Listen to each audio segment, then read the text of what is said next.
On a high heat, you want to add your oil. Then you add your onions. Mix those around for a little bit, sweat them.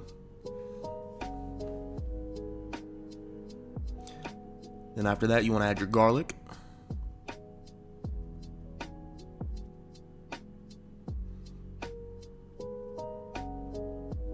And then after that, you want to add your mushrooms.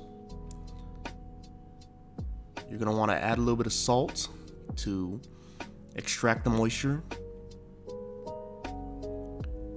Once the mushrooms have evaporated a little bit, you want to add your wine. Now you're going to want to reduce your wine to about 2/3 of what was in the pot. Once that's reduced, you add your arboreal rice. Now don't worry about the excess liquid. The rice is going to soak that up, as well as any extra moisture that comes out of the mushrooms. Now once the liquid's been evaporated, you want to start adding your stock. Now with stock, you want to make sure that it's hot, because if you add cold stock to a mushroom risotto or any risotto, it could stop the cooking process. Later, you want to add your thyme.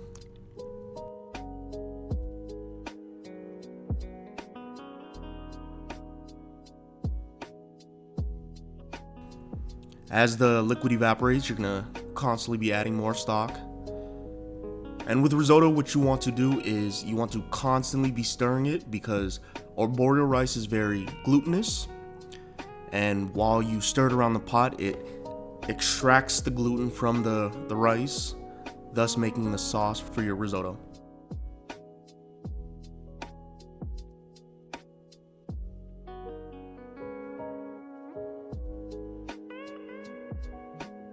So you're just constantly stirring it, waiting for the liquid to evaporate and cook out all that starch.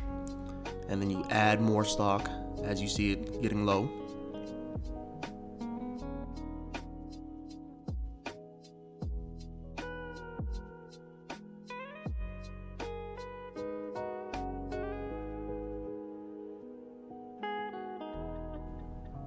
And letting it cook down, breaking up the gluten from the rice.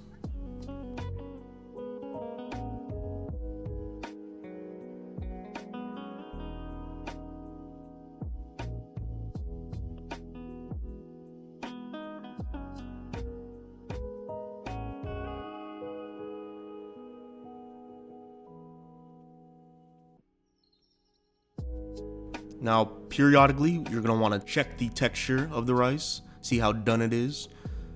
Most arboreal rices are done to an al dente, but if you like it a little bit softer, you can cook it a little bit longer.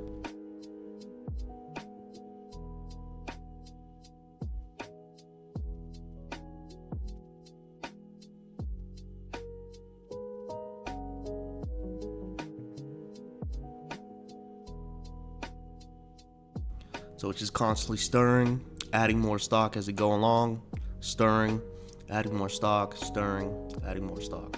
Now if your stock ever gets low, what you can do is you can add more water, but just make sure it gets up to the right temperature, because you don't want cold stock in your risotto. Once your risotto is done, to the right texture that you want it, you want to shut off the heat and then add Parmesan and Mascarpone.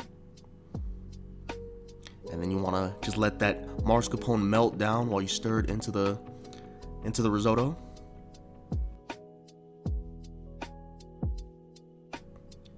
Then salt, pepper to taste.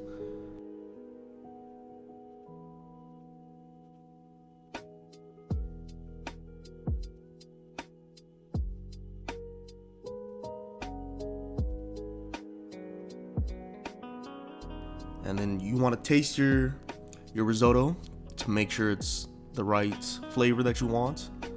As you can see, I wanted to add more Parmesan to the risotto because I felt like it didn't have enough. Take it off the heat, plate it.